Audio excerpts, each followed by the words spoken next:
Hi, I'm Parneen Jaggi, and this is going to be a brief analysis of the beautiful poem A Valediction Forbidding Mourning by Donne. Now, this is not an ordinary poem which talks about love of any kind, but it is about valediction. When two lovers separate, they say goodbye to each other, they are parting for some time. The poet here says we should not mourn. Mourning is forbidden. Mourning means we are not allowed to be sad. We should part as silent lovers, as decent, mature lovers, and not make a noise. So now we know John Donne as a great metaphysical poet of England of 16th century, and we know his poems as metaphysical poems showing paradoxical images, subtle arguments, inventive syntax, and of course metaphysical conceits. Now, when we talk of this poem, A Valediction Forbidding Mourning, it's a well-known poem in English literature, noted for its grave beauty and metaphysical wit. First published in 1633, in the first edition of the volume, Songs and Sonnets, the poem appreciates the beauty of spiritual love. Donne here has painted a vivid picture of his eternal bond that keeps him attached with his beloved even when they are apart. So let's look into the text of the poem. As virtuous men pass mildly away and whisper to their souls to go, while some of their sad friends do say, the breath goes now, and some say no. So he says, just as the virtuous people, the nice, gentle people, leave their body, they die, and while they pass away, they do not make any noise. They mildly pass away, and they just whisper to their souls to leave the body. They just go in silence.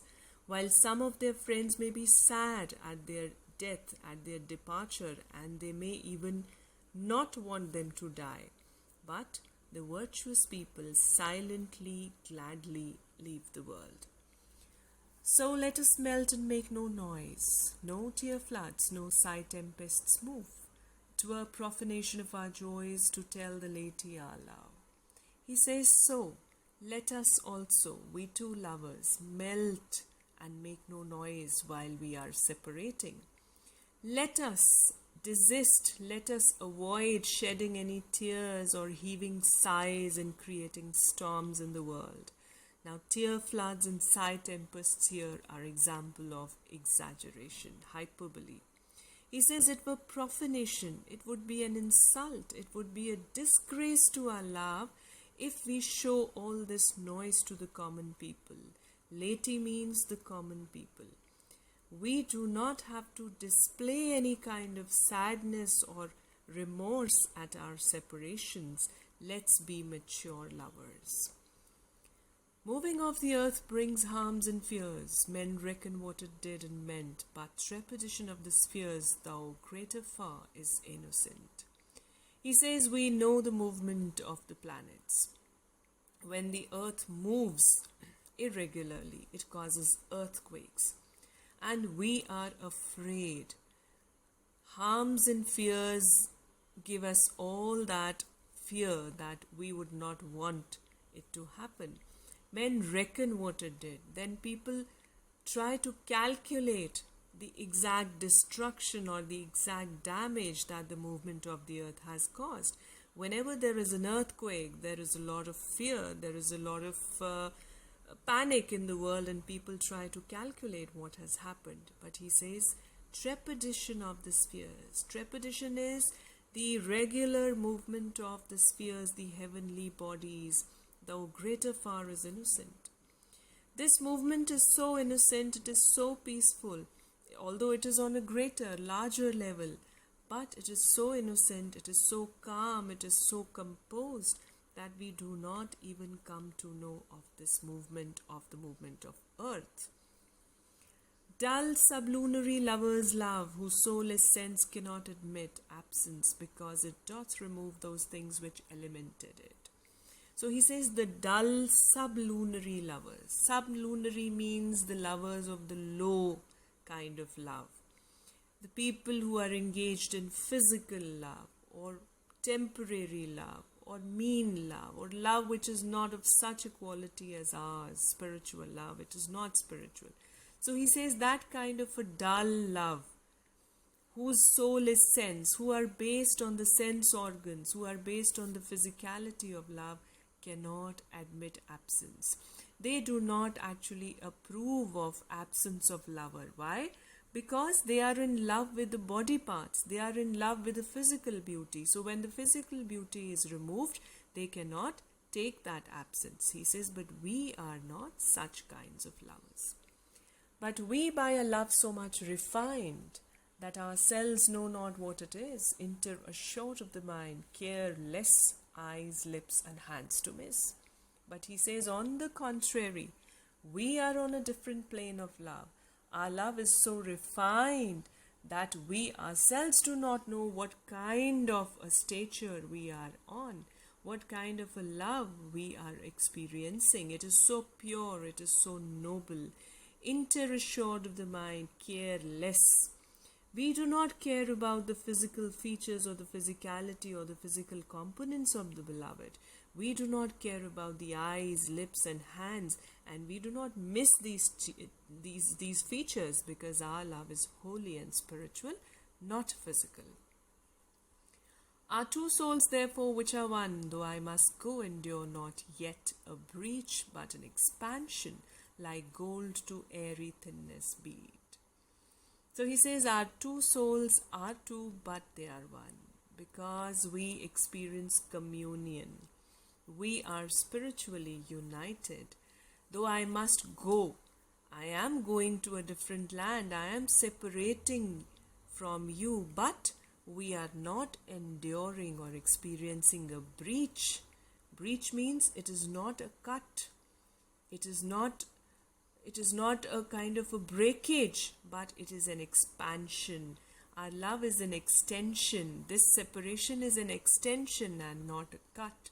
Like, now this is a beautiful simile used here, like gold to airy thinness bead.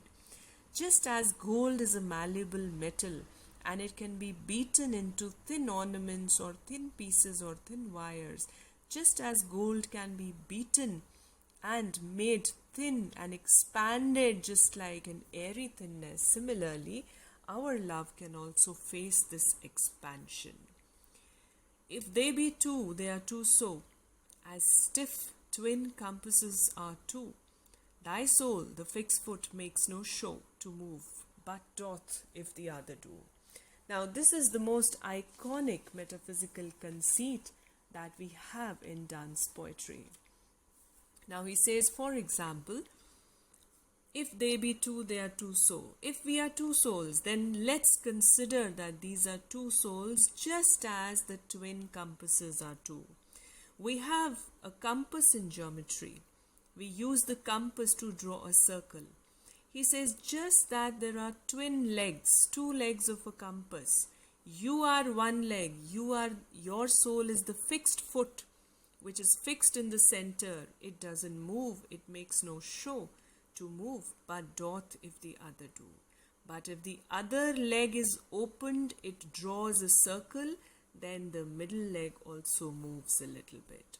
And thou it in the center sit, yet when the other far doth roam, it leans and hearkens after it and grows erect as that comes home. How beautifully this simile, this symbol, this conceit of compass is shown here. He says, if your leg is steadfast and fixed in the middle, but if the other leg, which is me, I move around in a circle, you are sitting in the center. When the other moves, roams, the center leg leans a little and hearkens it, calls it back. And then when the circle is complete, the second leg also joins it, comes home, grows erect. Such wilt thou be to me, who must like the other foot obliquely run. Thy firmness makes my circle just and makes me end where I begun. So you are that steadfast, stable foot who is going to fix up in the middle of the circle. I may run obliquely, but the firm you are, the more beautiful, the more perfect the circle is. So you are firm, I will come back to the end where I began. So this was how, with the help of wonderful conceits like gold, the twin compasses, the poet has so much to say about the quality of love. He says, our love is such that separation makes no difference, and separation should only test our loyalty and devotion and should not be showcased to the world. So this was a brief analysis of this beautiful, grand metaphysical poem of Valediction, Forbidding Mourning. We will be continuing the detailed analysis of this poem in the next video. Thank you for now.